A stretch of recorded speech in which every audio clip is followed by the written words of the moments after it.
Dios les bendiga, queridos hermanos. Estamos felices siempre de estar conectados con ustedes a través de las clases de la Escuela Profética para las Naciones. Y estamos agradecidos con el Señor porque cada día nos añade más de su revelación y conocimiento para poder compartir con el cuerpo de Cristo y edificar a la iglesia. Hoy vamos a continuar con el curso intermedio avanzado, con la tercera parte de la lección número 1, el protocolo profético. Como vimos la semana pasada, la base bíblica está en el libro de 1 de Corintios, todo el capítulo 14, donde el apóstol Pablo nos enseña qué procedimientos tenemos que seguir para establecer un orden profético dentro de la iglesia y así poder manejar correctamente la profecía.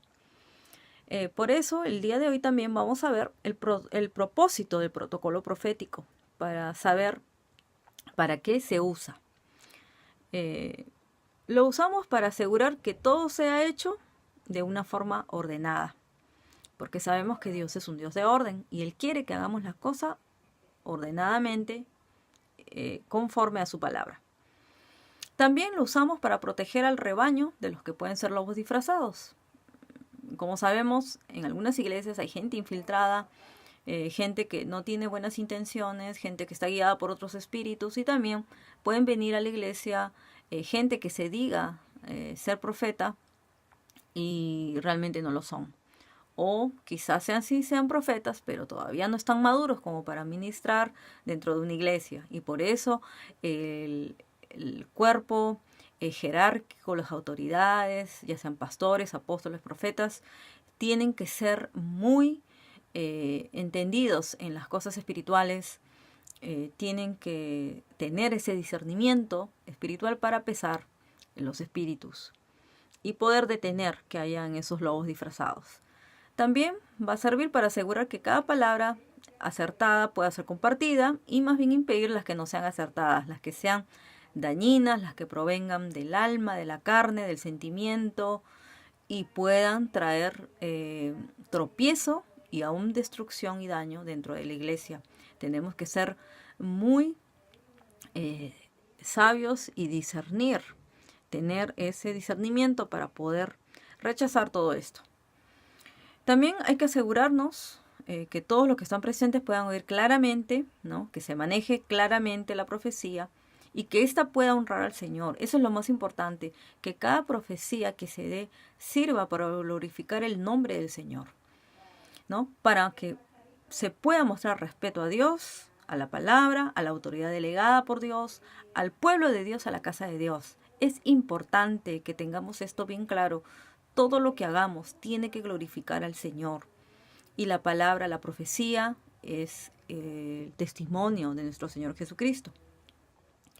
También sirve para mantener correctas prioridades dentro del culto de la iglesia, cumplir todo lo que sea necesario en el tiempo dado, y también asegurar que el tiempo de todos los presentes sea respetado y usado para el provecho máximo, ¿no? Dentro de una iglesia no sabemos cómo puede ser la estructura, si de repente no solo hay ministerios de alabanza, sino también equipos de danza. Y la persona que está siendo usada para dirigir la administración profética tiene que ser guiada por el Espíritu para saber cómo administrar correctamente, cómo ceder el tiempo a las otras personas, ¿no? Ceder el micrófono y saber dirigir a cada uno de los vasos proféticos, todos los que estén envueltos dentro de esa administración profética. Y saber que cuando el Señor habla también tenemos que respetar y estar en silencio para poder escuchar, para que todos puedan escuchar. Para eso sirve el protocolo profético. Es necesario mantener el respeto con las personas, el respeto con la casa y el respeto a las autoridades y también con el tiempo de cada persona, no excediéndonos en el tiempo más de lo que es convenido para cada persona. También vamos a ver que no es el propósito del protocolo profético el limitar, apagar o contristar el Espíritu Santo y tampoco controlar a la gente. A veces yo he visto que algunas personas tienen ciertos problemas dentro de algunas iglesias por causa de que la iglesia quiere entrar en el mover profético, quiere entrar en las cosas proféticas, pero hay espíritus religiosos que que impiden, que toman control y que no dejan, y eso apaga y contrista el Espíritu Santo. Y algunas veces hasta se usa cierto control que se ejerce sobre las personas, ¿no? Hay espíritus de manipulación y todo eso. Más adelante lo vamos a ver, cómo se manifiestan estos espíritus dentro de una iglesia. Y por eso es importante saber que para eso sirve el protocolo profético, para que no se controle ni apague el Espíritu Santo, ni tampoco la gente, ¿no? Sino que sea de edificación y beneficio para todos. Por eso el protocolo profético sirve como un filtro para la profecía. El día de ayer les compartí un gráfico donde lo pueden ver también en sus casas y ver exactamente cuáles son los pasos y hasta dónde va a avanzar los niveles de filtración para la profecía. Si ustedes lo tienen en sus casas, van a ver cómo se usa un buen protocolo profético como sistema de filtración. Va a haber la profecía verdadera, van a haber palabras solamente de convicción o deseos personales, van a haber intentos de ganar atención y también va a haber espíritu de adivinación en la iglesia. Entonces hay que tener mucho cuidado con todo eso y seguir las pautas. Aquí, por ejemplo, en este ejemplo que nos da el profeta Cliff Bell, él nos dice que el primer punto donde se filtra es si la revelación es bíblica. Si la palabra o la profecía que se está dando es de acuerdo a la palabra de Dios, es conforme a la palabra, es aceptada.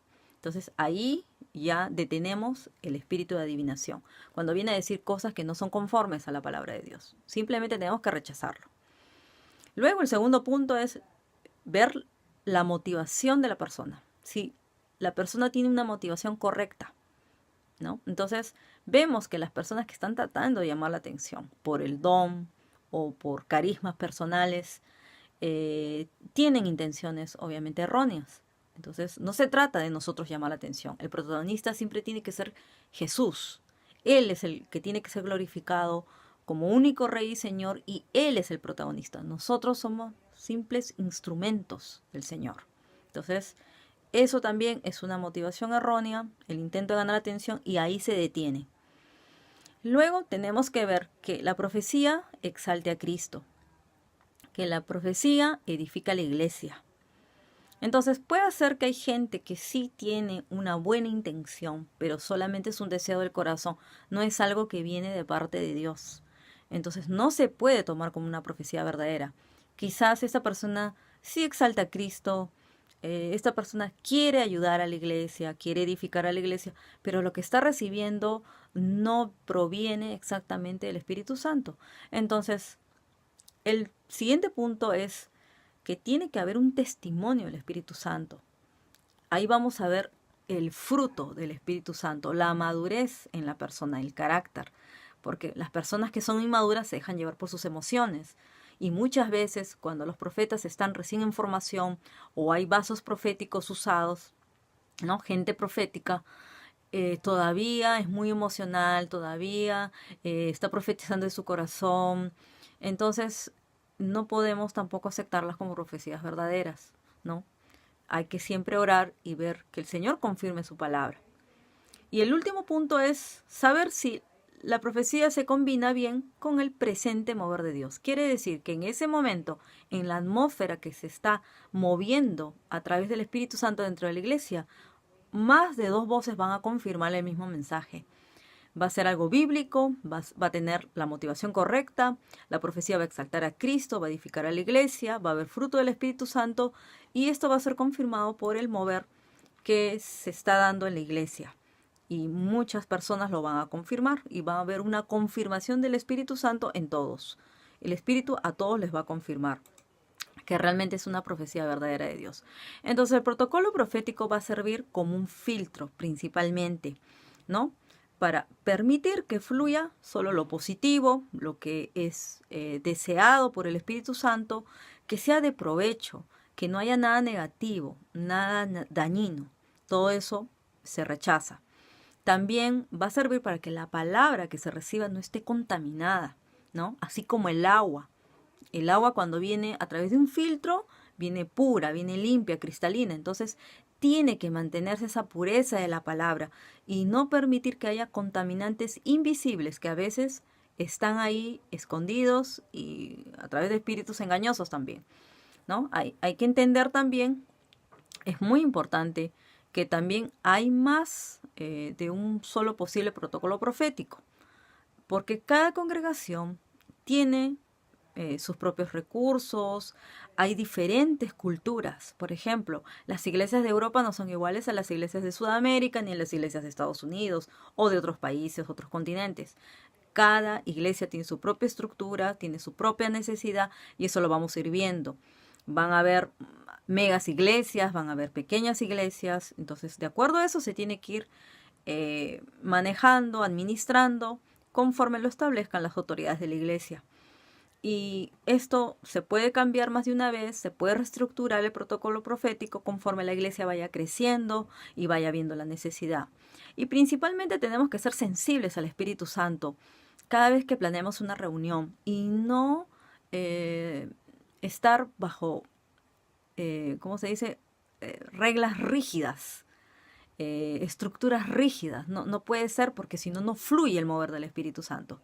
Y en eso tiene que ver mucho el espíritu religioso, que muchas veces quiere detener y no puede ser. Ahí va a haber una lucha espiritual, para lo que hay que orar mucho, que no haya esto, que siempre el que gobierne la iglesia y el mover sea el Espíritu Santo. Bueno, queridos amigos, aquí terminamos la tercera parte y la siguiente semana estamos finalizando la lección 1 con la última parte del protocolo profético. Espero que esto sea de bendición para muchas iglesias y que podamos seguir el orden divino de Dios. Muchas bendiciones y feliz fin de semana para todos.